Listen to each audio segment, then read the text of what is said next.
So, sa ating panibagong pag-aaral po dito sa unang Pedro, which transitions us po sa panibagong kabanata, what we see here are several things. Kung tatanungin ho natin, ano po ba ang itsura ng isang born-again na Kristiyano? Or ano po ba ang itsura ng isang taong nakaranas ng born-again experience? Tulad po na ng mga napag-aralan po natin sa nakaraan na Friday, we have come to learn, lalo na po in chapter 1, talatang 22, sabi po dito, at dahil sumusunod na kayo sa katotohanan, malinis na kayo sa mga kasalanan ninyo, at ngayon ay nagkaroon na kayo ng tapat na pagmamahal sa mga kapatid nyo kay Kristo. Magmahalan kayo ng taos-puso, dahil ipinanganak na kayong muli. So dito, we have come to learn last Friday that ang taong nakaranas na tinatawag na born-again experience or born of God, born from above, sabi po ng Biblia, magkakaroon po siya ng consistent love na lalong lumalalim, lumalawak. At we could even say, sa lalim at lawak po ng pag-ibig po na yan, it doesn't want to stop. It is ongoing. Kaya nga po sa wikang English, sabi po dito, love one another deeply from the heart. O sa isang salin, loving one another fervently, constantly, consistently. Which we've come to learn, hindi natin pwede mahalin ang sino man nais po natin mahalin, tapos yung mga ibang tao na ayaw ho natin, o hindi po tayo palagay, o maaari tayo po ay naiilang, hindi na ho natin sila mamahalin. Kundi sabi po ng Biblia, when we are born again, ang bunga po ng isang na born again from God is that mamahalin po niya ang kanyang mga kapatid sa pananampalataya fervently, deeply, and constantly. So ngayon, ano po ang kinalaman po noon sa ating pag-aaralan nitong gabi? Well, we can say, pinagpapatuloy pa rin po ni Pedro kung ano po yung buhay ng isang born again. Dahil nga po tayo ay na-born again, ibinigay po sa atin yung mga bagay na hindi naranasan ng mga lumang tipan na propeta at hindi nalaman ng mga lumang tipan na propeta at pati na rin po ng mga anghel. Ang mga bagay po nito, which is the gospel, ay ipinaranas po sa atin and therefore, ito po ang nakalagay sa chapter 2. Sabi po dito sa talatang 1, dahil ipinanganak na kayong muli, which again is continuing the born-again theme, talikuran nyo na ang lahat ng uri ng kasamaan. Therefore, rid yourselves of all malice. Now, mapapansin ho natin that yung istruktura at anyo ng English translation na ginagamit po natin in our ASND ay maaari naiiba ng konti sa English translation na meron po tayo on the whiteboard. Now, on the whiteboard, we could say that the reason why this differs, ito po talaga yung anyo at istruktura mula po sa original. What you see here is laying aside therefore. Now, kung natatandaan ho natin, last time, tuwing may nakalagay po na salita na therefore sa ating pag-aaral, this means it is coming to a conclusion. Sinasummarize na ho ng may akda yung mga nakaraan na nasabi in the previous sections. Nang ibig sabihin, binibigay na po yung buod na kahulugan. Tulad po na nabasa po natin nakaraan Friday, lahat ng binabanggit po ni Pedro in chapter 1 ay nagbibigay po ng encouragement sa mga nagsipangalat na kapatiran due to persecution. At dahil po dito, nais po bigyan po ni Pedro yung mga kapatiran na yon na nagsipangalat ng kalakasan and encouragement that bagamat sila po ay nasa kaligitnaan ng pagsubok, paghihirap at pag-uusig, dahil po protektado ng Diyos ang kanilang kaligtasan at sila po ay nakaranas ng born-again experience, magpatuloy po sila because this will result one day na matatanggap po nila ang salvation na ipinangako sa kanila ng Diyos. And therefore, nung sabihin po ni Pedro in chapter 2, yung salitang therefore, this means, this is concluding, yung nabanggit po in chapter 1, verse 22 to 25. Yan po yung tinutukoy ng salitang sa gayon, sa makatuwid, o ngayon, dahil, or we could say, therefore. So yan ang ibig sabihin po niyan. Tuwing may nakikita po tayo na salitang therefore, sigurado, ang pinopinpoint po na salitang ito is the previous section. And in this context, ano po yung previous section ng salitang therefore? It is chapter 1, verse 22 and 25. So this teaches us yung mga naituro po in chapter 1, talatang 22 hanggang 25, binibigyan na po ni Pedro ng buod. He is now giving the summary dito po sa kapitulo na ito. So ano po yung therefore na nais po niya iparating ho sa atin? Dahil nakaranas po tayo ng born-again experience, ito ang nararapat gawin ng isang taong binago ng Diyos. At ano ho yun? Therefore, laying aside. Now, sa Tagalog, nakalagay po dito, talikuran nyo na. Now, when we think about the word talikuran, sa salin po ng English, we can translate this as to turn away or not going back. Pero ang ginamit po dito, bagamat tama ho yung salitang to turn away or talikuran, pero yung salitang laying aside, kung isasalin po yan talaga sa Tagalog, isang tabi. Isinantabi mo na. In other words, sa gayon, isantabi mo na ang alin. So sabi po dito, there are 5 things na dapat po isantabi. Number 1, evil. Number 2, deceit. Number 3, hypocrisies. Number 4, envy. At ang panghuli, slander. Lahat ng uri ng kasamaan, that's 1. Lahat ng uri ng pandaraya, that's 2. Lahat ng uri ng pagkukungwari, that's 3. Lahat ng uri ng pagseselos, pagkainggit, that's 4. And lastly, lahat ng uri ng paninirang puri. Now, the question might be, bakit napaka-specific na mga ganyang klaseng mga maling gawain? Kasi sa Biblia, hindi lang naman po yan ang mga kasalanan na nabanggit po sa Bagong Tipan. Napakarami. Walang nabanggit po dito patungkol po sa pagpatay ng kapwa. Walang nabanggit po dito yung pagsisinungaling in the sense of verbal lying. Walang nabanggit po dito yung unforgiveness. Pero bakit napaka-specific na mga nabanggit po ni Pedro ho dito? Is because sigurado that sa kabila po ng nararanasan po ng mga kapatiran na pag-uusig, malamang may mga problema within the church. And that is why, nung binasa po natin last Friday, yung chapter 1, talatang 22 hanggang 25, ano po yung inutos ni Pedro sa church? Bilang mga taong nakaranas na ng panibagong experience in life through the born-again gift na ibinigay sa atin ng Diyos, magmahalan kayo. Bakit kailangan magmahalan? Dahil ito na ho yung mga nangyayari sa loob ng iglesia. Now, this is very important. In the born-again church, which is really every person that has been saved by Christ, hindi ho natin maikakaila na may mga iba-ibang klase mga ugali sa loob po ng iglesia. At hindi rin ho natin masasabi na ang lahat po ng mga niligtas ng Diyos ay sabay-sabay ho lumalago at the same pace and rate. May mga mabilis na lumago sa kaalaman. May mga mabagal pero lumalago pa rin. Not everyone is growing at the same time pagdating po sa rate or pace. Subalit, the next question is, kung ganoon, how then do you keep the unity in the church? Paano mo mapapanatili ang pagkakaisa po sa loob ng iglesia? And the simple answer is, magmahalan. Dahil kapag may pagmamahal, may pagkakaintindi, may we could say tiyaga, may pangunawa, there is patience, there is kindness, there is gentleness, there is discipline. Lahat. Lahat ng dapat gawin sa kategorya po ng salitang pag-ibig ay kailangan po maipamuhay ng bawat kapatiran in the church upang mapanatili ang pagkakaisa.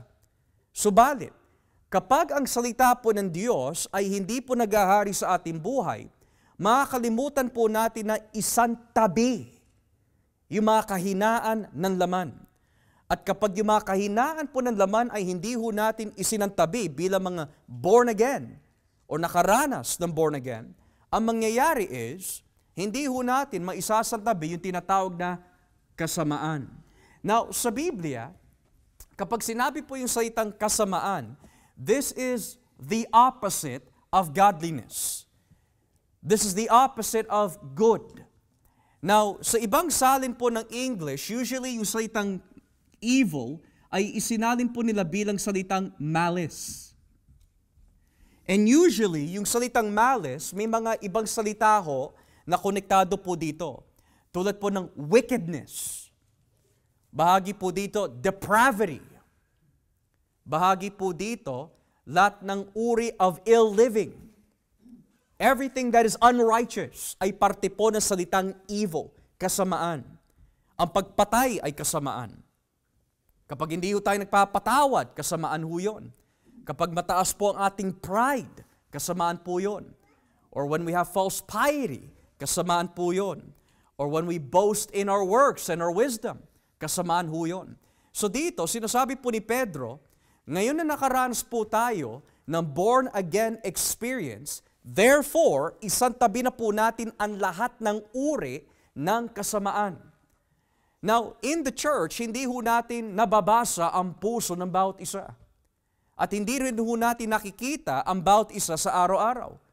Pero kung alam po natin, at alam din po ng Diyos, kung saan ho tayo mahina, ang numan kasamaan na nagpapabagsak ho sa atin, sabi ng Biblia, if you have experienced being born again, ano ang dapat gawin ng isang born again na tao? Lay it aside. Isantabi. Now, nais ko po ipakita ho sa atin kung paano po gamitin yung salitang isantabi o talikuran in the New Testament. Halimbawa, dito po tayo sa Roma, Kapitulo 13. Roma, Kapitulo 13. Okay? Romans chapter 13. At simulan po natin dito sa talatang 12.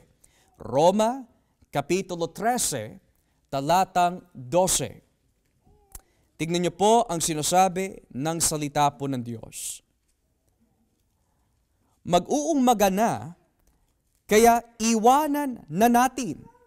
Or, the night is nearly over, let us put aside. Iwanan na natin ang mga gawain ng kadiliman at isuot na ang kabutihan bilang panlaban natin mga nasa liwanag.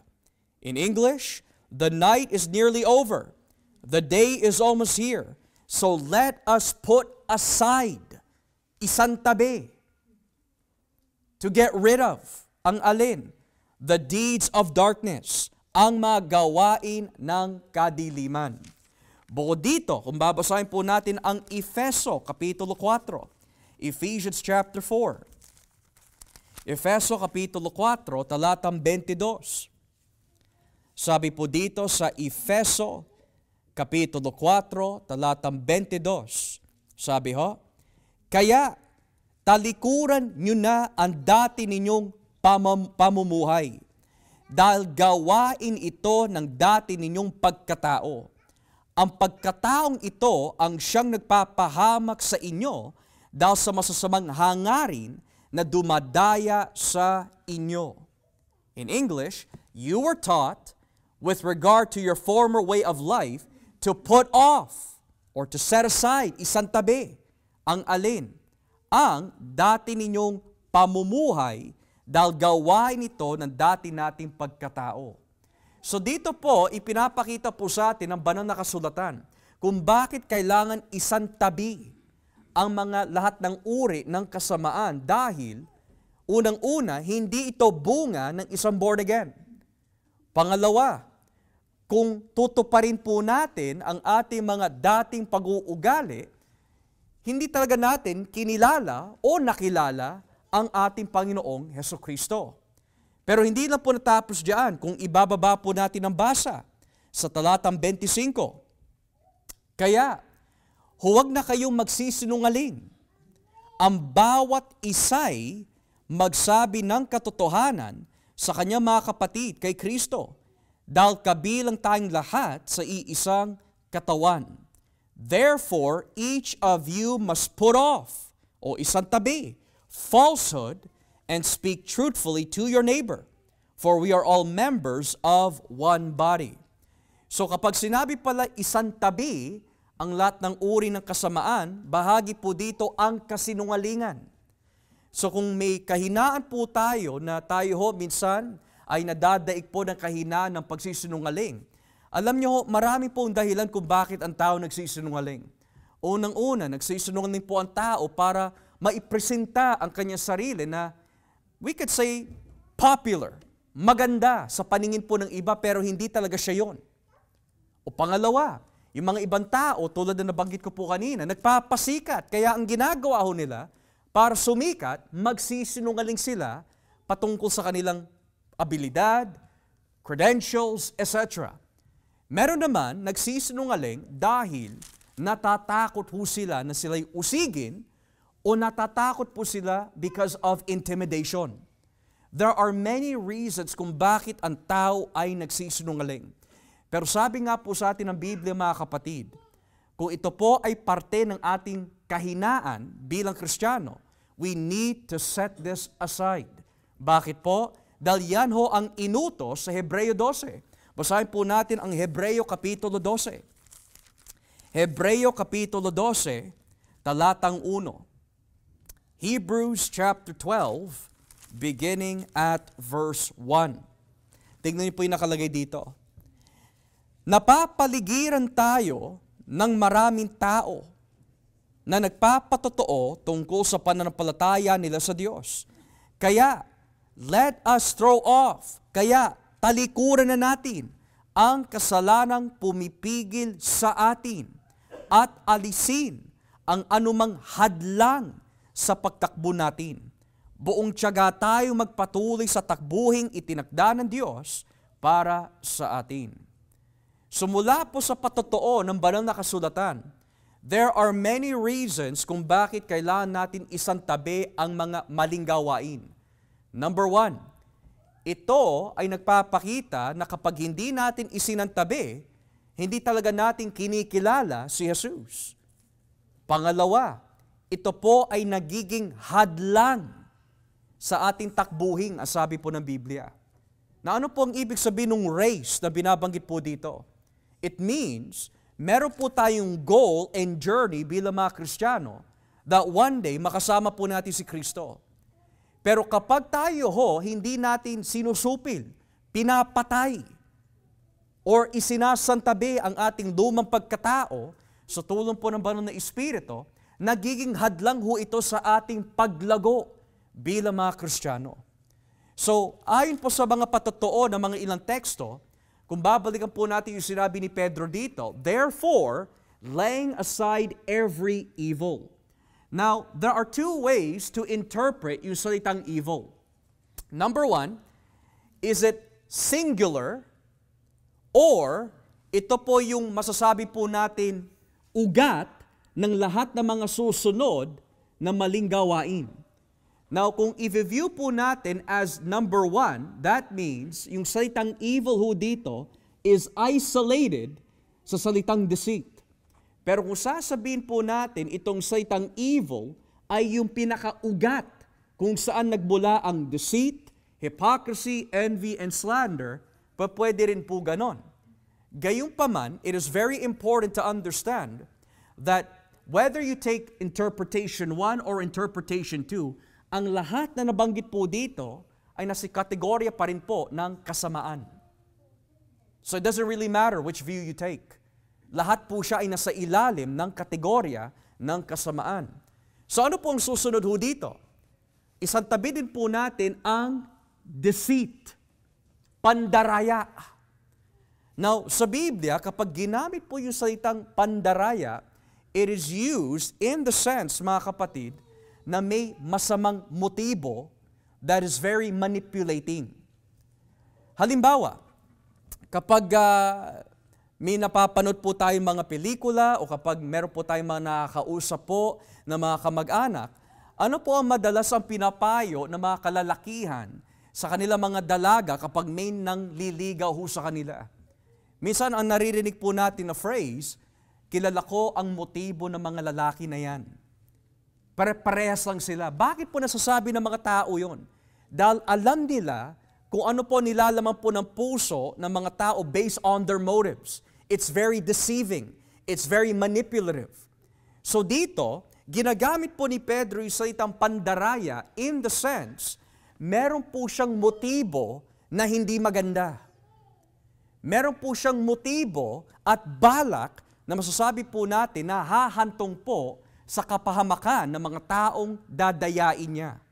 Na how do we know na gano'n po yung paggamit ng salitang pandaraya or deceit in this verse? Well, tignan po natin kung ano yung ginawa ng mga Parseyo sa Mateo 26. Matthew chapter 26. Matthew chapter 26. At simulan po natin dito sa talatang 3. Matthew 26, beginning at verse 3, down to verse 4. Sabi po dito, nang mga oras na iyon, ang mga namamahalang pari at ang mga pinuno ng mga Hudyo ay nagpupulong sa palasyo ni Caiphas na punong pari. Pinagplanuhan nila, pinagplanuhan nila kung paano dadakpin si Jesus nang hindi nalalaman ng mga tao at pagkatapos ay ipapapatay. In English, then the chief priests and the elders of the people assembled in the palace of the high priest, whose name was Caiaphas, and they schemed. That word schemed. Nagplano or deceit ang ginamit din po diyan. Nagplano ho sila na ipapatay si Hesukristo. So yung salitang deceit na binanggit po dito sa Pedro, yun din is the exact same word na ginamit din po dito sa Mateo 26, na may balak sila. They have a deceitful intention na kunin si Kristo, hindi para sambahin siya, kundi ipapatay. So yung pala salitang pandaraya, ay hindi lamang po ito mga kapatid na pandaraya lamang with flattery of lips or flattery of words.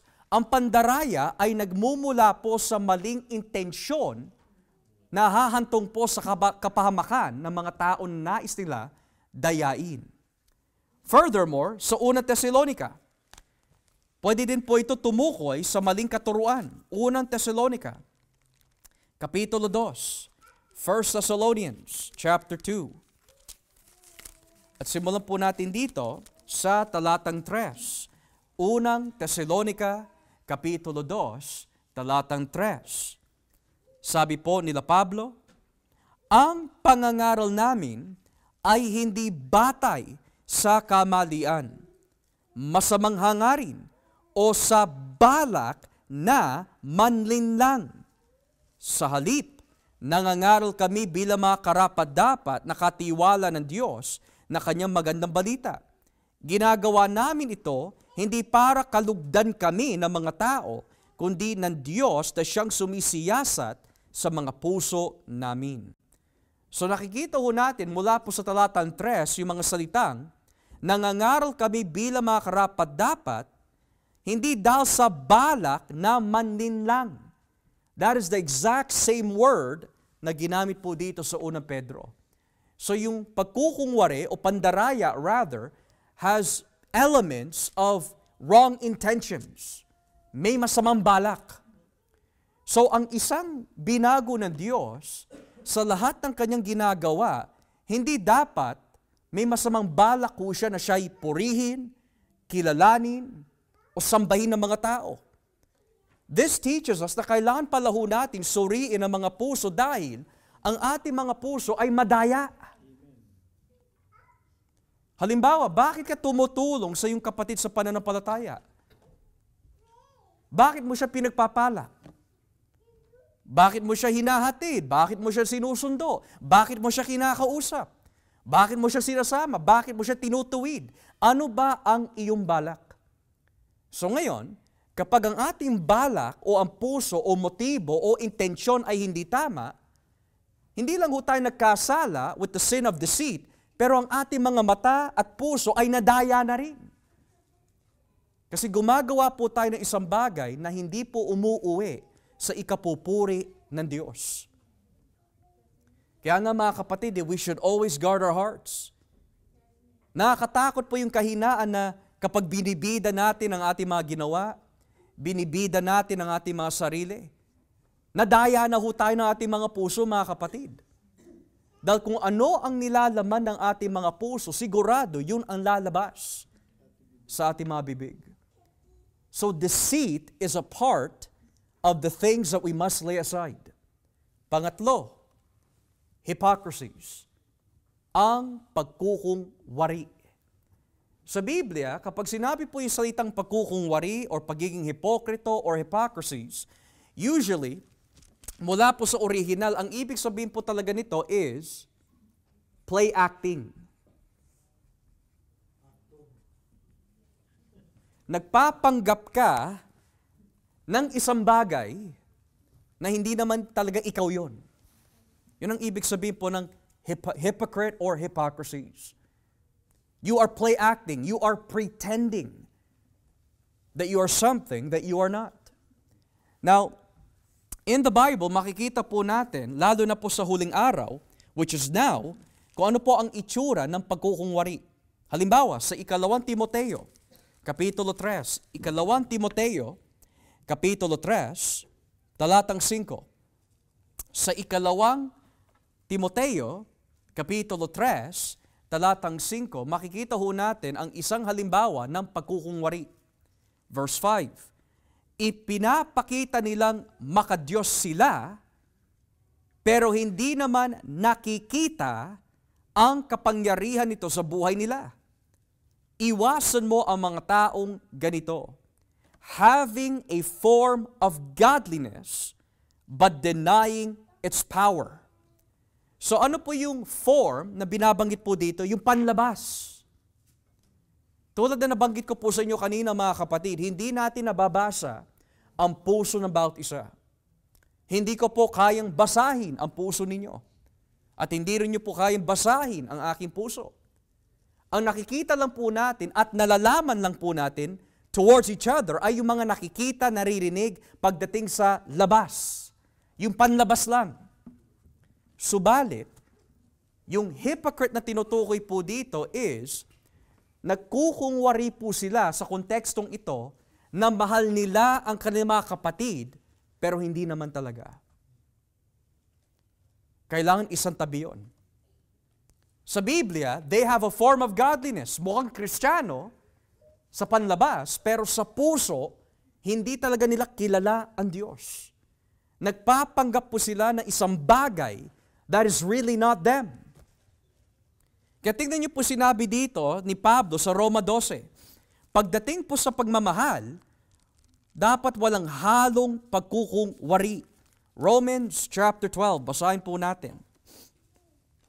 Romans chapter 12. And let us begin here in verse 9. Magmahalan kayo ng tapat. Iwasan ninyo ang masama at lagi gawin ang mabuti. In English, love must be sincere, without hypocrisy. Or kung ang gamit po natin, na salin po ng Biblia is the King James, without dissimulation, which means walang halong pagkukungwari. So, bakit po nasabi ni Pedro ito sa unang Pedro? Is because, posible, yung mga ibang kapatiran ho dito na nakaranas na ng pagiging born again, hindi nila isinasantabi ang kahinaan ng pagkukungwari. One person na nakausap po namin recently, sinabi niya, Pastor, alam mo, may mga tao talaga that I really have a hard time loving. Hindi kasi ako yung klaseng tao na nakukungwari. And that's good. Talagang hindi nila masikmura yung pagkukungwari. Pero ang nakakatakot mga kapatid is this. Yung nasisikmura natin na hanggang panlabas lang ang pinapakita natin ng pagmamahal pero sa puso, hindi talaga natin mahal yung mga kapatiran. Yun ang nakakatakot. Mas maganda na makita ho natin ng hayagan, harapan, na talagang nahihirapan siya ipamuhay ito pero gusto magbago kesa itinatago, naglilihim, at nagkukungwari. Kaya sabi po ng Biblia, walang sinungaling na papasok sa kaharian ng Diyos. Kasi pagsisinungaling ho yan eh. Hypocrisy is lying, pretending. Pero ang hypocrisy din po mga kapatid sa Biblia, minsan tumutukoy po yan sa compromise. How is hypocrisy connected to compromise? Basahin po natin dito sa Galatia, Kapitulo 2. Galatia, Kapitulo 2. Galatia, Kapitulo 2. At simulan po natin dito in verse 11. Verse 11. Noong dumating si Pedro sa Antioch, pinagsabihan ko siya ng harapan dahil mali ang ginawa niya. Sapagkat bago dumating ang ilang tao mula kay Santiago, kumakain si Pedro kasama ng mga hindi Hudyo. Pero nang dumating ang mga iyon, nagsimula na siyang umiwas at ayaw nang kumain kasama ng mga hindi Hudyo. Natakot siya sa maaaring sabihin ng mga Hudyong nagpupumilit na magpatuli ang mga hindi Hudyo para maligtas. Pati tuloy ang mga ibang kapatid na Hudyo ay nakigaya sa pagkukungwari. At maging si Bernabe ay napagaya na rin. So may hypocrisy na nauuwi po sa compromise. Nang ibig sabihin, bakit po nasabi ni Pedro dito, isang tabi mo na ang pagkukungwari? Dahil siya mismo, naranasan ho niya yon. Siya yung binabanggit sa Galatia, siya yung nagkasala sa pagkukungwari. Deep down, alam niya na ang kaligtasan ay hindi nakasalalay sa pagtutuli. Pero nagkungwari ho siya na sumasang-ayon po siya sa mga namimilit na magpatuli para wala silang masabi sa kanya. Now, tayo po, pati na rin po ako mga kapatid, bumabaksak po tayo sa ganyang klaseng kahinaan. Minsan, alam po natin na itong taong ito ay hindi Kristiyano at binibigyan po tayo ng Diyos ng opportunity na bahagian po siya, alam natin kung saan siya pupunta. Pero dahil minsan nadadaig po tayo ng takot, itinatago po natin ang katotohanan and we pretend na hindi talaga natin alam ang salita ng Diyos. That is also hypocrisy. We are pretending it's not important when in fact it is very important. Number 4, envy. Mga inggitan. In the church, this is one of the biggest problems kung bakit po and reasons kung bakit nagkakaroon po ng dibisyon. Inggitan. Natatandaan niyo po ba mga kapatid nung nilapitan po nila James and John, anak ni Zebedee, ang Panginoong Jesus? At or rather, yung ina pala, nilapitan po nila ang Panginoong Jesus and she was asking, saan po pwede umupo ang aking mga anak pagdating sa iyong kaharian? Paupuin mo naman on your right, paupuin mo naman on your left. Nung nalaman ng mga ibang disipulo yung hangari ng pamilya na yun, ano ho nangyari? Nagkaroon po sila ng pagkakahati-hati at dibisyon at pagkainggit sa bawat isa. So minsan, envy comes because of position. Marami tao ayaw maglingkod sa Panginoon dahil po hindi sila binibigyan ng posisyon. And that is dangerous. Dahil hindi po tayo tinawag ng Diyos na paglingkuran ho siya na may kapalit na meron po tayo posisyon. Matter of fact, tinawag po tayo ng Diyos, each and every one of us may posisyon sa kanyang kaharian at ito po yon. We are all called as priests and kings to serve Christ. Pero hindi pa rin kontento ang mga tao sa ganong klaseng posisyon. Gusto po nila na lalo silang makilala. At yun po ay nakatakot. Dahil yung mga ganong klaseng kahinaan, humahantong na po yan sa idolatry. Nais po natin na gawin ang ating mga sarili bilang mga Diyos. And that is scary. So then in the Bible, paano po gamitin ang salitang envy?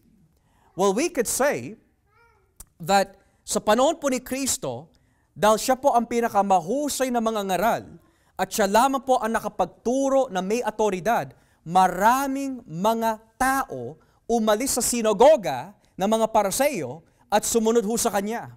So ano po nangyari? Basahin po natin dito sa Mateo 27. Mateo 27.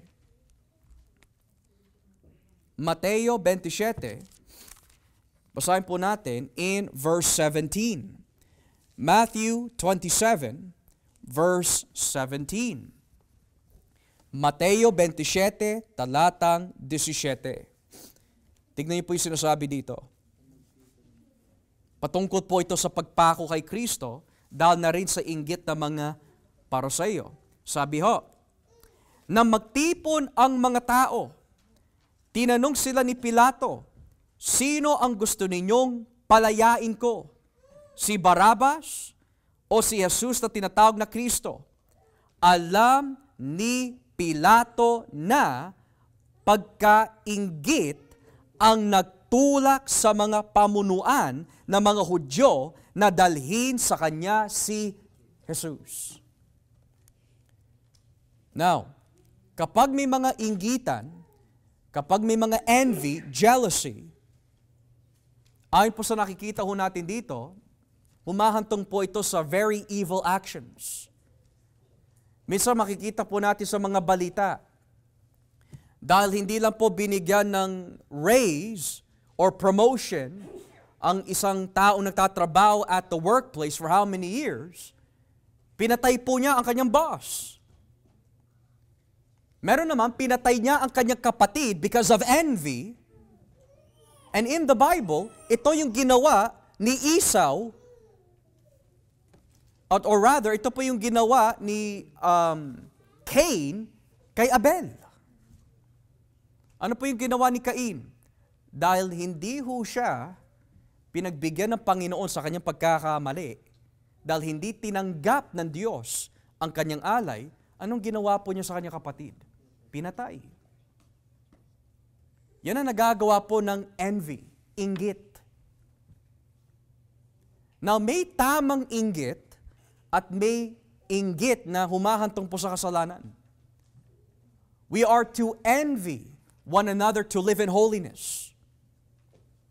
Halimbawa, tayo po ay namamangha sa mga ibang kapatiran dahil ginagamit po sila ng Diyos.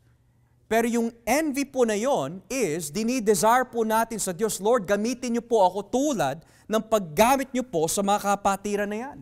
That is a holy envy. Pero yung envy na masasabi po natin hindi tama, kapag may mga kapatiran na ginagamit po ng malakasan, instead of matuwa po tayo sa Diyos na ginagamit sila, nagagalit pa tayo.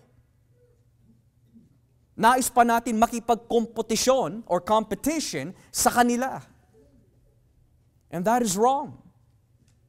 Yan ang nangyari po sa unang Korinto. Ako ay para kay Apollos. Ako po ay para kay Pedro. Ako ay para kay Pablo. So instead of matuwa sila na yung mga lingkod ng Diyos ay binigay sa church, they ended up having disunity and envy for their favorite teachers. Tayo po ba mga kapatid, naiinggit po tayo sa ibang tao? Minsan may mga kasabihan, bakit si Tito Joel o bakit si Brother August pinapakinggan ng mga kapatiran pero ako hindi? Minsan may mga ganon. O bakit kapag si Brother Neil ang nag-message sa group, marami nagla-like. Pero kapag ako naman ang nag-message sa group, walang nagla-like ho sa akin. So ngayon, nagkakaroon po ng igitan in the church. There are several reasons and several factors why certain things happen. On the negative side, kung hindi naman nagre-respond po ang tao sa atin because they see something in us na hindi tama, hindi talaga nakakagulat yung ganon. Pero kung tama naman po ang ating pamumuhay bilang mga Kristiyano, and yet nakakaranas po tayo ng ganon, the first thing we need to do is this. Pray to the Lord right away na maprotektahan agad ang ating puso at isipan. Dahil kapag hindi ho ito naprotektahan, day by day na hindi mo binibigay yung kahinaan na yan sa Diyos at yung maling pag-iisip, it becomes hardened sa ating mga puso. Sabi po ng isang Puritan by the name of Thomas Watson, if I'm not mistaken, sabi po niya, ang mga kasalanan po natin, while it is a branch, baliin mo na. Because if you don't repent of your branch sins, may hirapan ka to bend a tree. Do you know what that means, mga kapatid? Huwag mo na antayin pa na ito'y lumaki, tumigas, at magkaugat sa ating puso. Dahil mahihirapan ho tayo na tanggalin yung ganong klaseng kahinaan. And lastly, tanggalin po natin ang paninirang puri. Ang paninirang puri, mga kapatid, is another way of saying, ginagamit mo ang iyong dila upang siraan ang iyong kapatid because of jealousy, because hindi mo nakuha yung gusto mo sa kanya. So yun ang ginagawa po ng paninirang puri. You are wrecking the reputation of a Christian brother or sister dahil meron kang hindi nagustuhan sa kanya, meron kang hindi nakuha sa kanya, or etc. Now, slandering is definitely top 5 sa rason kung bakit may mga division sa church. Slander. Ang slandering, nagsisimula po yan sa politics po minsan. Nagsisimula po yan for miscommunication, misunderstanding. Matter of fact, in the Bible, ang salitang or pangalan na Satanas really means slander. So kapag sinabi ng Biblia, isantabi natin every slander, this is another way of saying, ingatan mo ang iyong dila na huwag kang magkasala sa Diyos. Bakit po? Ito ang sinasabi sa Santiago, Kapitulo 4. Santiago, Kapitulo 4, talatang 11. Hebrews, or James, chapter 4, talatang 11. Tignan po yung nakalagay ho dito. Mga kapatid, huwag ninyong siraan ang isa't isa. Ang naninira o humahatol sa kapatid niya ay nagsasalita laban sa kautusan at humahatol sa kautusan. At kung ikaw ang humahatol sa kautusan, hindi ka na tagatupad nito kundi isang hukom. Ngunit ang Diyos lang ang nagbigay ng kautusan at siya lamang ang hukom. Tanging siya ang may kakayahang magligtas at magparusa. Kaya sino ka para husgahan mo ang iyong kapwa? So kapag sinisiraan pala ho natin ang bawat isa, kinakalaban natin ang salita ng Diyos. Dahil sa Lumang Tipan, nung gamitin po ni Santiago yung salitang kautusan dito, he was referring to Leviticus where it says, love your neighbor. So kapag sinisiraan pala natin ang bawat isa, kinakalaban natin ang kautusan at inaagaw po natin yung pwesto ng Diyos bilang hukom. And that is dangerous, mga kapatid. So bilang mga Kristiyano, isantabi na po natin yung mga 5 masamang gawain na binabanggit po dito at ito ang dapat po nating gawin. Sabi po in verse 2, tulad, like newborn babies, desire, sabi po ng Biblia, the spiritual, undeceitful milk. Now here's another question. What does that mean? May dalawang bagay binanggit dito, spiritual and undeceitful milk. Naisin natin ang dalisay na gatas o yung gatas na puro, yung gatas that is pure, undefiled.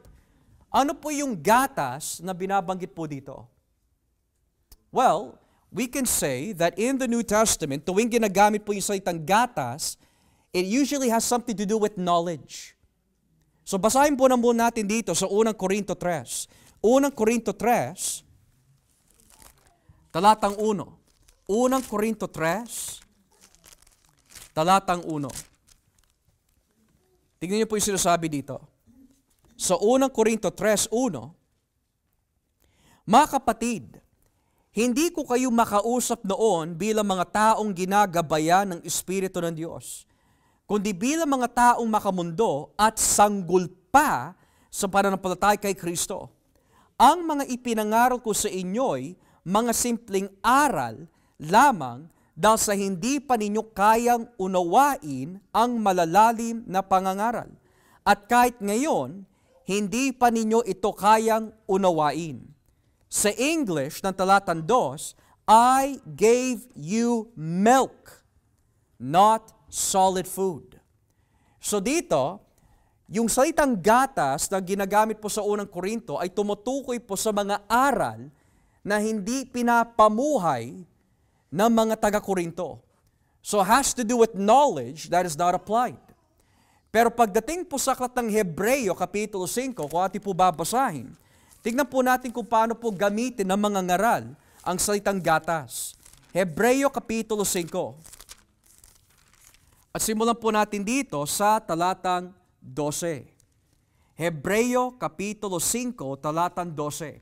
Ang sabi po ng Biblia, dapat mga tagapagturo na sana kayo dahil matagal na kayo sa pananampalataya.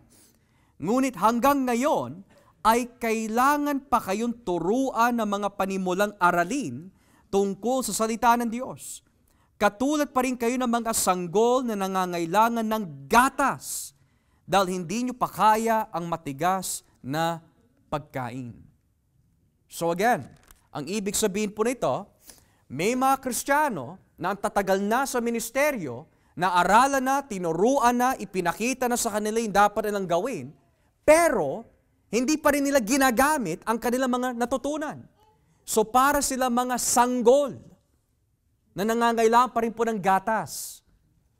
Dahil ang taong hindi na ho nangangailangan po ng gatas, kahit hindi mo pagsabihan po yung tao na yan, alam niya yung dapat niyang gawin.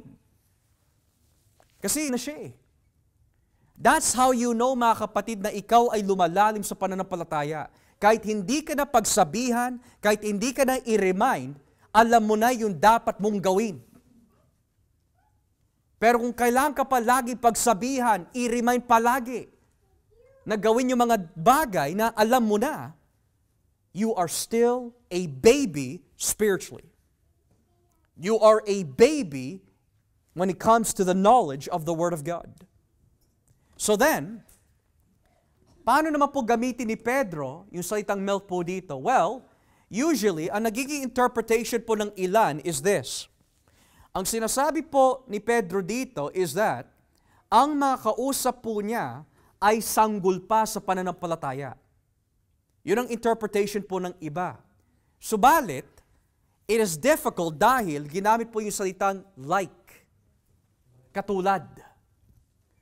So hinalintulad po ang mga Kristiyano sa isang sanggol na dumedepende for his sustenance and nutrition na walang iba kundi gatas. Kapag ang sanggol ay hindi mo binigyan ng gatas, anong mangyayari po sa sanggol na yon? Manghihina at nakakatakot pa, mamamatay. Because it doesn't have the vitamins, it doesn't have the nutrition that it needs to survive. So ngayon, tulad po ng mga sanggol or newborn babes, sabi ng Biblia, desire the spiritual and undeceitful milk. Now, in the history of Christian interpretation, may dalawang klaseng interpretation ang mga theologians all the way from the 15th century till now kung anong ibig sabihin ng gatas na ito. Ito po ba ay tumutukoy sa Diyos? O ito po ba ay tumutukoy sa salita ng Diyos? Is this a reference to the person of God? Or is this a reference to the Word of God? Now, it's interesting dahil ang ginamit po na salita for the word spiritual is the Greek word logikon. Logikon. Ngayon, yung salitang logikon po na yan can be translated spiritual or rational. Natatandaan niyo po ba yung sinabi ni Pablo? He says, I beseech you, brethren, by the mercies of God, that you present your bodies as a living sacrifice, holy and acceptable, which is your logikon, spiritual service. Pero, the reason why I mention this dahil, para sa mga ilang Kristiyano, ang ibig sabihin po daw ng milk is this. John Calvin, ito po ang kanyang paniniwala po dito. Yung milk na binabanggit po ng Biblia ay tumutukoy po sa life-giving sustenance mula sa Diyos.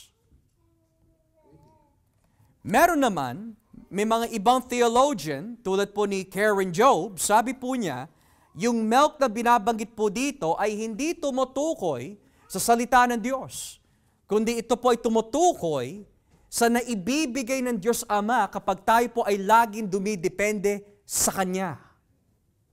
Now, hindi po mali yung ganong klaseng interpretation kasi bumabagsak pa rin sa Diyos which is true. Pero, dahil ang ginamit nga po dito, ay yung salitang logikon, usually the word logikon can also mean word. So ngayon, dahil yung spiritual and undeceitful ay tumutukoy po dito sa gatas, malamang dahil po isa ng mga nabanggit po sa chapter 122 and 25 ay tumutukoy po sa Word of God, maaari rin that it is most likely, kung Word of God ang tinutukoy dito, pagdating sa chapter 2 verse 2, baka Word of God din ang tinutukoy naman dito. Now, how do we know that it is the Word of God na tutulong po sa atin na lumago? Unang-una, ano po ba ang pagkain po natin sa espiritual? Salita ng Diyos. It's not church attendance. It's not tithing and offering. That is your spiritual food. Ang spiritual food po natin ay walang iba kundi ang salita po ng Diyos. Di ba sabi po ni Kristo, the words that I give to you, they are life. So yung life po na yun na ibinibigay po niya sa atin, yun din ang tutulong sa atin, lumago. Minsan, nasasabi natin, Pastor, bakit hindi ako lumalago? Well, what is your relationship with the Word of God?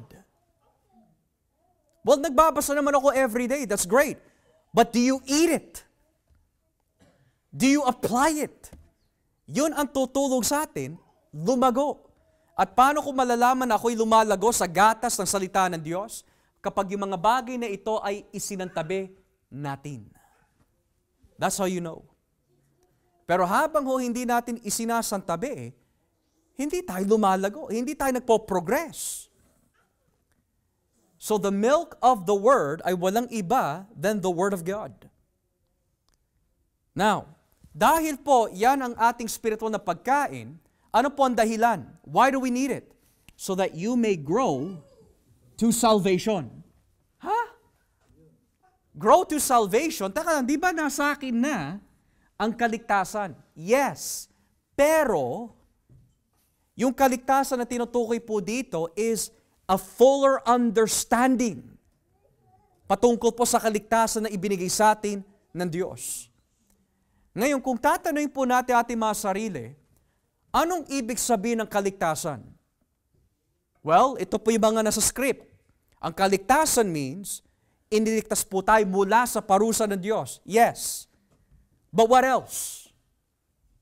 Iniligtas po tayo mula sa kasalanan. Yes. What else? Iniligtas po tayo mula sa kamatayan balang araw. Yes. What else? Papalitan ng ating katawan na nabubulok sa isang katawan na hindi nabubulok. Yes. What else? Papasok po tayo sa bagong langit at bagong lupa. Yes, what else? Ang salvation, mga kapatid, ay napakalawak dahil salvation begins with your sins have been forgiven, pero hindi lang natatapos doon. Yun ang sinasabi po ni Pedro dito. The more na pinapakain natin ang ating mga espiritual with the Word of God, the more na nalalaman po natin yung kaligtasan na ibinigay ng Diyos sa atin. Pastor, alam ko naman po yung kaligtasan really. Bakit tayo nagkakasala? Bakit natin ginagawa pa rin yung alam natin na hindi dapat gawin? Is because we forget the salvation that God has prepared for us. That's the truth. Damay na rin po ako doon. Nagkakasala po tayo is because we don't understand everything about salvation. That's the truth. Bakit po tayo nagda-doubt minsan? Bakit po tayo nagkakaroon po ng takot about the next day? Is because hindi talaga natin pa nauunawaan ang kabuuan ng kaligtasan na ibinigay sa atin ng Diyos. So bakit ito ang payo or encouragement ni Pedro sa isang iglesia na inuusig? Dahil he wants to remind them yung mga nabanggit po niya here in chapter 1. Balikan po natin ang unang Pedro 1, 1 Peter chapter 1. Talatang 3. 1 Peter chapter 1 verse 3 to 5. Ito ang nais po na i-remind ni Pedro sa kanila patungkol sa kaligtasan na ibinigay ng Diyos sa church. Verse 3. Purihin natin ang Diyos at Ama ng ating Panginoong Hesukristo. Dahil sa dakilang niyang awa sa atin, ipinanganak tayong muli sa pamagitan ng muling pagkabuhay ni Hesukristo. Ito ang nagbibigay sa atin ng malaking pag-asa na may nakahandang mana ang Diyos para sa atin. Ang manang ito'y nasa langit, walang kapintasan, hindi nasisira, at hindi kumukupas, at sa pamagitan ng pananampalataya nyo, iniingatan kayo ng kapangyarihan ng Diyos habang naghihintay kayo ng kaligtasang nakalaang ihayag sa huling panahon. Amen? So why does discouragement come? Kapag discouraged ka, ayaw mo magpakita sa gawain. Kapag discouraged ka, nagkukulang ka sa kwarto, wala kang ibang kinakausap kundi ang problema mo. When you are discouraged, you don't want to share, you don't want to read the Bible, you don't want to pray. We just sleep in bed, waste time dahil we feel hopeless. Yun po ay bunga of forgetting the salvation God has prepared for us. Kaya sabi ni Pedro, I want you to grow into your understanding of salvation. Para kapag dumating ang panahon at oras na ikaw ay manghina o dumating ang pagsubok sa buhay mo, ipapaalala sa atin ng banal na Espiritu, anak, magpatuloy ka dahil hindi mo alam yung inilaan ko para sa inyo. Magpatuloy ka. May mga ilan ho sa atin, may mga kamag-anak, asawa, anak na hindi mananampalataya. Kung gawin po yan sa iba, hindi na sila magpapatuloy. May ilan ho sa inyo, nagbabahagi, pero bagamat hindi nila tinatanggap ang yung binabahagi sa kanila, kung yan ay mangyayari sa ibang tao, sigurado hindi na sila magpapatuloy. Kasi discouraged na eh. Pero bakit ka nagpapatuloy? Dahil pinapaalala sa inyo ng banal na Espiritu that in the very end, may nakalaan na kaligtasan para sa atin. Hawak tayo ng Diyos, mga kapatid. At dahil po dito, he now ends off with verse 3. Isang tabi mo na ang mga kasalanan bilang mga born again, naisin mo ang salita ng Diyos. Verse 3, if indeed you have tasted that the Lord is good. Now, ang Panginoon is many things. He's faithful. He is love. He's merciful. He's righteous. He's sovereign. He is perfect. He's omniscient. Pero bakit good ang ginamit ni Pedro dito? Well, sino po dito nakaranas na po na nasa isang situation ka na napakalala, na hindi mo alam kung paano ka makakalabas, pero nakalabas ka? Ano po ang nasasabi mo minsan sa Panginoon? Lord, napakabuti mo. Lord, you are so good. So then, ano po ang gagawin ng isang tao na nakaranas ng kabutihan mula sa Diyos? Na naisin niya na lumago sa salita. Isasantabi po niya ang mga bagay na magiging hadlang sa kanyang paglago. Bakit po? Dahil natikman, naranasan niya na ang kabutihan ng Diyos. Now, it's interesting dahil this exact phrase ay hinugot po ni Pedro from the book of Psalm 34, verse 8. Dito po niya hinugot yan eh. Diyan niya nakuha, if you have tasted that the Lord is good. Diyan po niya nakuha. Sa Salmo 34, talatang 8. Now, tuwing humuhugot po ang mga may akda ng bagong tipan ng anuman teksto sa lumang tipan, lagi po yan may konteksto. Ano po ang konteksto ng Salmo 34? Ito po ang konteksto po nun, mga kapatid. Yung mga tao na nababanggit sa Salmo 34 ay yung mga tao, ayon po sa awit ni David, ay nakaranas ng pag-uusig at paghihirap. Pero ito ang sinasabi sa Salmo 34.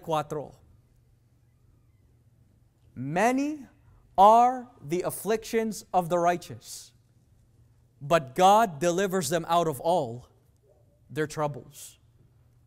Taste and see that the Lord is good. Dahil ang konteksto po ng Salmo 34 ay ito. Ang mga taong ito ay nakakaranas po ng paghihirap at pag-uusig. Pero ang maasahan lamang po nila ay ang Diyos na mabuti na nagbibigay ng kaligtasan sa kanila.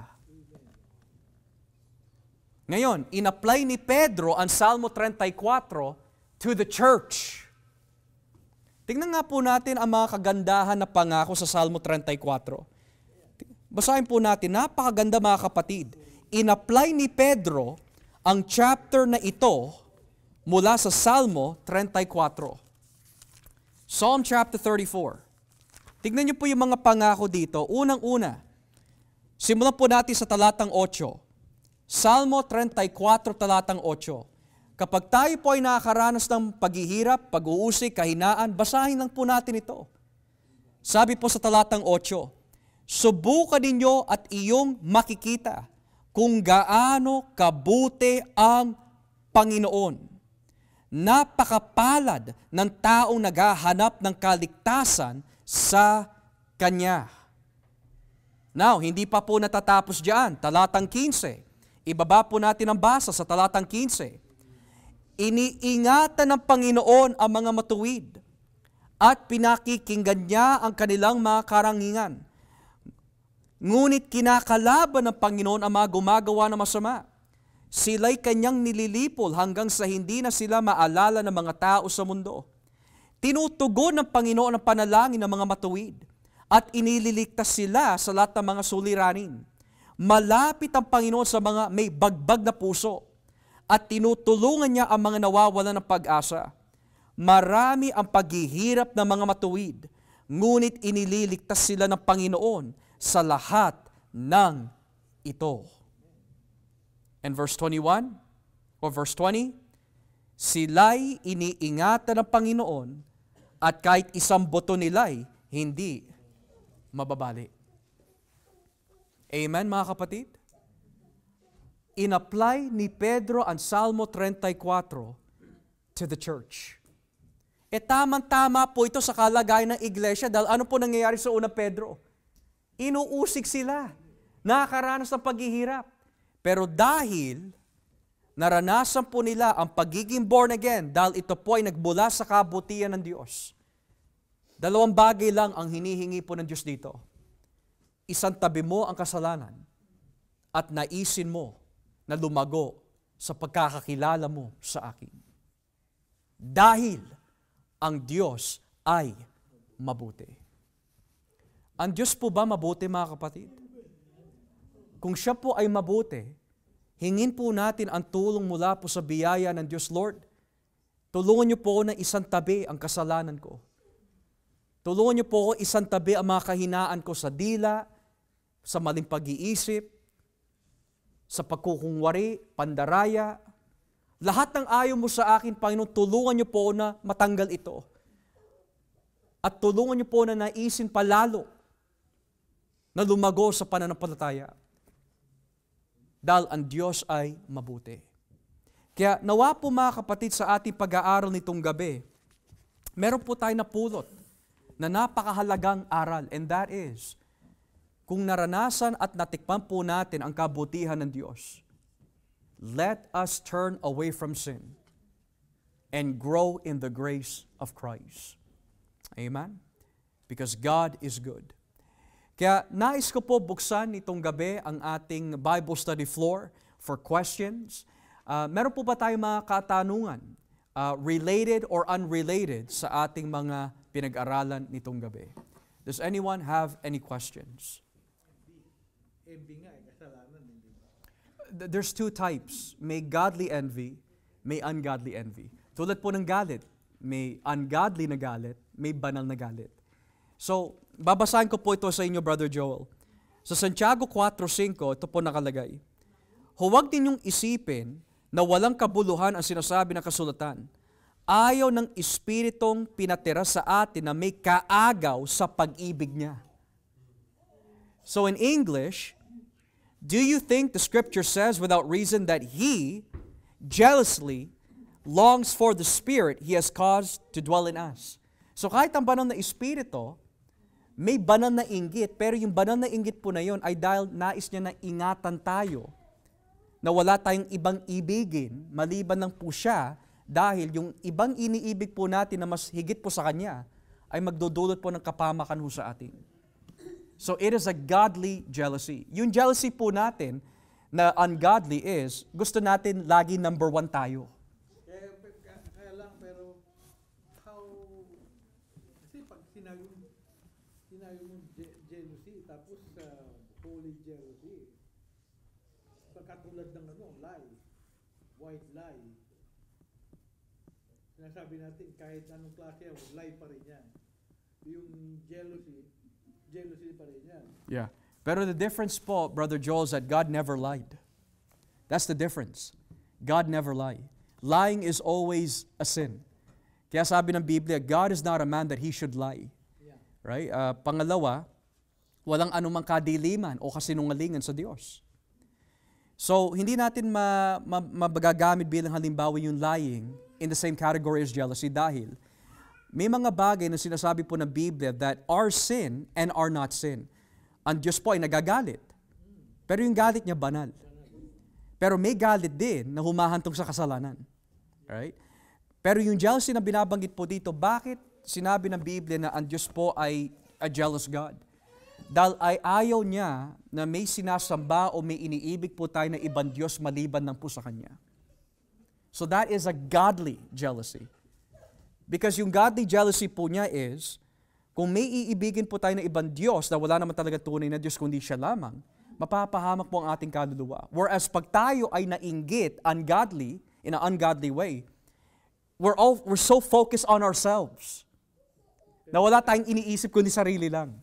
Pero yung pagkainggit ng Diyos, iniisip niya yung kalagayan natin. Whereas tayo, iniisip lang natin ang ating mga sarili. That's the difference. That's the difference. Okay? Very good question. Anyone else po may mga katanungan? Related or unrelated po? Mama Tess, nagtatago ho kayo. Tatanong tuloy yung, di ba yung pag nagsisinungaling mapupunta sa impyerno? Yung nagpapatuloy ho. Kasi, hindi ba, hindi naman maiwasan na magsinungaling? Hindi lang mapupunta sa impyerno. Kasi hindi maiwasan ng magsinungaling Paano yun? Well, actually, Nay, kasi ang pagsisinungaling ho kapag sinabi natin hindi natin maiwasan, do we mean that araw-araw ho tayo nagsisinungaling? Na nananadya ho tayo na magsinungaling? Kasi yung tinutukoy po doon ay sa Revelation, na ang lahat ng mga sinungaling ay itatapon sa lawang apoy, ay yung mga nagpapatuloy sa ganong klaseng pamumuhay. So yes, totoo po, lagi tayo nagkakasala. Pero, yung nais po na ating puso sa kabila po na tayo nagkakasala is ayaw natin talaga magkasala. We want to live a holy life. Kaya humihingi agad po tayo ng tawad sa Diyos. Whereas, yung tinutukoy po ng Biblia na ihahagi sa impyerno, talagang manhid na ho. Ayaw magsisi, ayaw magbago, nagpapatuloy pa rin po sa kasinungalingan. Ang magandang halimbawa ho, Nay, yung mga Pariseo at si Satanas. Si Satanas, yun, talagang hindi magbabago yun. Ayaw niya magbago. Yun ang ibig sabihin po ng Biblia. Kapag may ganong klaseng ugali na ayaw magbago, regardless of what sin that is, yun po ang ihahagi sa impyerno. Okay? Pero sinabi nga ho dito may iwasan ho natin yun kung hihingi po tayo ng tulong sa Diyos. Kasi yung bunga po ng Espiritu, pagpipigil ho So, tutulungan po tayo ng Espiritu Santo na magkaroon ng pagpipigil na huwag magsinungaling. Meron pa isa to. Apa. Bakit po ba may impyerno? Bakit po may impyerno? Well, Nay, ang sagot po dyan, tulad po kung bakit may langit. Yun po ang gusto ng Diyos. Di ba mahal na ng Diyos ang tao? Mahal po ng Diyos, yeah. Lalagay pa rin niya ang ibang tao sa impyerno. Yeah. Well, bumabalik pa rin po yan, Nay, dun sa unang tanong po several weeks ago. Bakit ang Diyos ay namimili ng may maliligtas tapos yung iba hindi niya pinipili? So, umuwi lamang po yan sa isang kasagutan, Nay. Unang-una, nais po ng Diyos na mabigyan ang kanyang sarili ng kapurihan. So paano ho niya gagawin po yon? Nais po niya ipresenta ang buong mga kalikasan at katangian na meron ho siya. Kung ililigtas po niya ang lahat ng tao at wala po mahuhulog sa impyerno, paano po niya maipapakita ang kanyang katangian bilang hukom? Paano po niya maipapakita ang kanyang katangian na siya po ay matuwid at galit sa anumang klaseng kasamaan?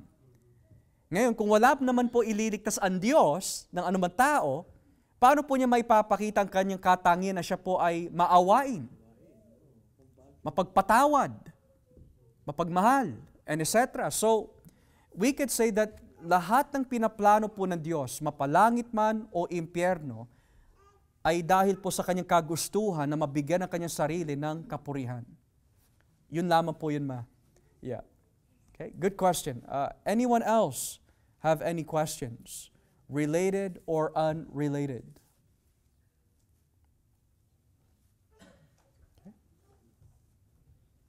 Okay. Going once, going twice. Okay. Oh, Brother June. Humabol pa. Masasabi ba natin, Pastor, kasi nadidinig ko lagi sa mga ang impyerno, nilikha talaga sa mga anghel at demonyo. Pero dahil ang tao ay parang naging demonyo, nasama na rin doon. Yeah. Yung binabanggit po na yun is true. Nasa Mateo 25 ho yun. I think it's 41, 42. Sabi doon, these will go, Satan and his angels will go to hell where it is prepared for them. So, totoo po yun. Pero that's only one truth sa isang angle of the Bible. There's also another truth in the Bible where hindi lang ang mga anghel ang papasok po sa impyerno, pati na rin po yung mga kaluluwa ng mga taong hindi nagsisi. That's very clear in the scripture. So, we could say, kung sasabihin natin originally, ang impyerno ay para lang originally sa mga anghel, then this would mean Nung nagkasala si Adan at si Eva, na bago po yung plano ng Diyos, oh, now I have to add human beings in hell. But what we could say is, given yung sinasabi sa Revelation 13:8, Revelation 17:8, that may mga tao na ang kanilang pangalan ay hindi na nakalista sa aklat ng buhay bago pa man likhain ang mundo, that can only mean one thing. Ang impyerno, yes, it was made for Satan and the angels, but in another verse in the Bible, it was also made for those who were not chosen before the foundation of the world.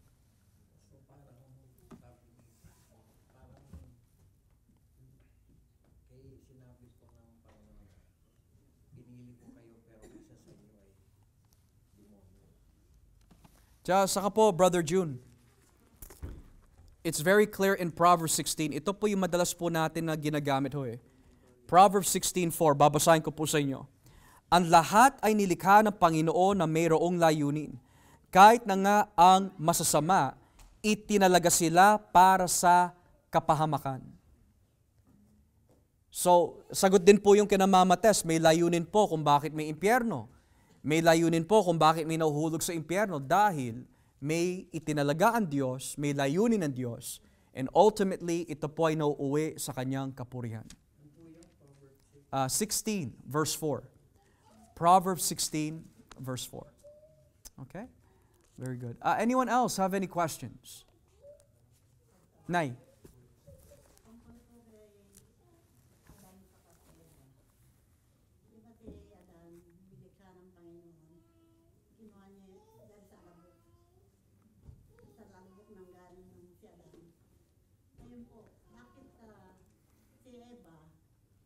Kinuha niya pa yung tadyang kay Adan para munikha siya ng ano. Bakit hindi na niya kumuha ng alabok niya para likhahin si Adan? Yeah. Purpose niya doon.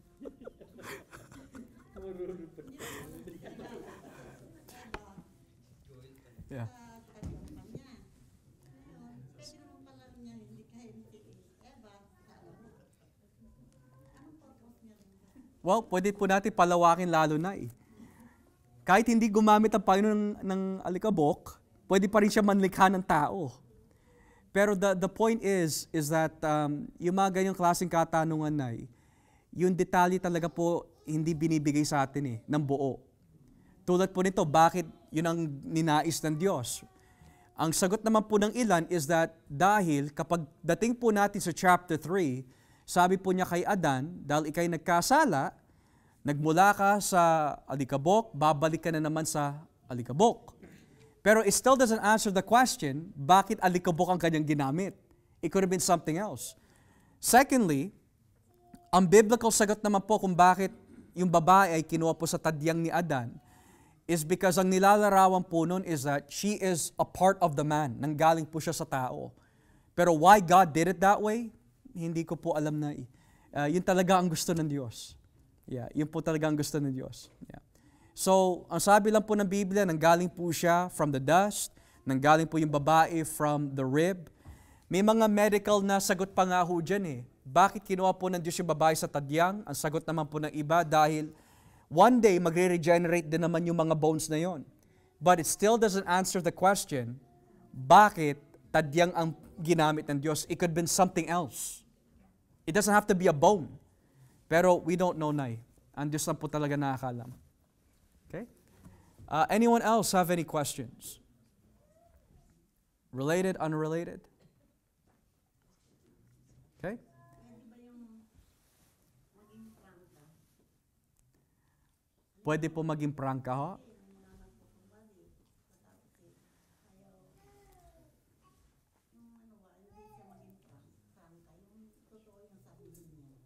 Yeah.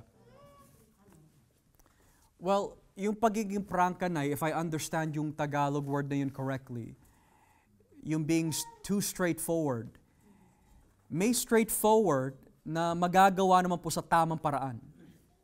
At meron naman yung pagiging straightforward na wala na ho sa ayos. Halimbawa ho, sa kultura ho natin bilang mga Pinoy, kapag umalis ka ng Pilipinas bilang payat, and then dumating ka ng Canada, nag-gain ka ng pounds, tapos nakita ka ng mga kamag-anak mo, minsan nagiging prangka sila, oy, tumaba ka. So, minsan may mga pagiging prangka na hindi nakakatulong po minsan. Or even in the church. Pwede po tayong maging prangka, totoo man ang ating sinabi, pero nakakatiso din pala sa maling paraan. Pero kahit ang Panginoon Jesus, prangka ho siya, pero tignan niyo po yung kanyang pagiging prangka. Pagdating sa mga pinili, ang kanyang pagiging prangka, minsan malumanay. Pero minsan talaga matalas. Dahil hindi na ho talaga nakikinig. Pero yung pagiging prangka po niya sa mga Pariseo, iba. Laging matalas. Dahil hinahamak po nila yung kaluluwa po ng mga tao. So, yung pagiging prangka or straightforward in the Bible, may mga levels po yan. Kasi kung hindi po nagkakamali, may binabanggit po sa Aklat ng Kawikaan, may pananalita na nakakasugat ng damdamin.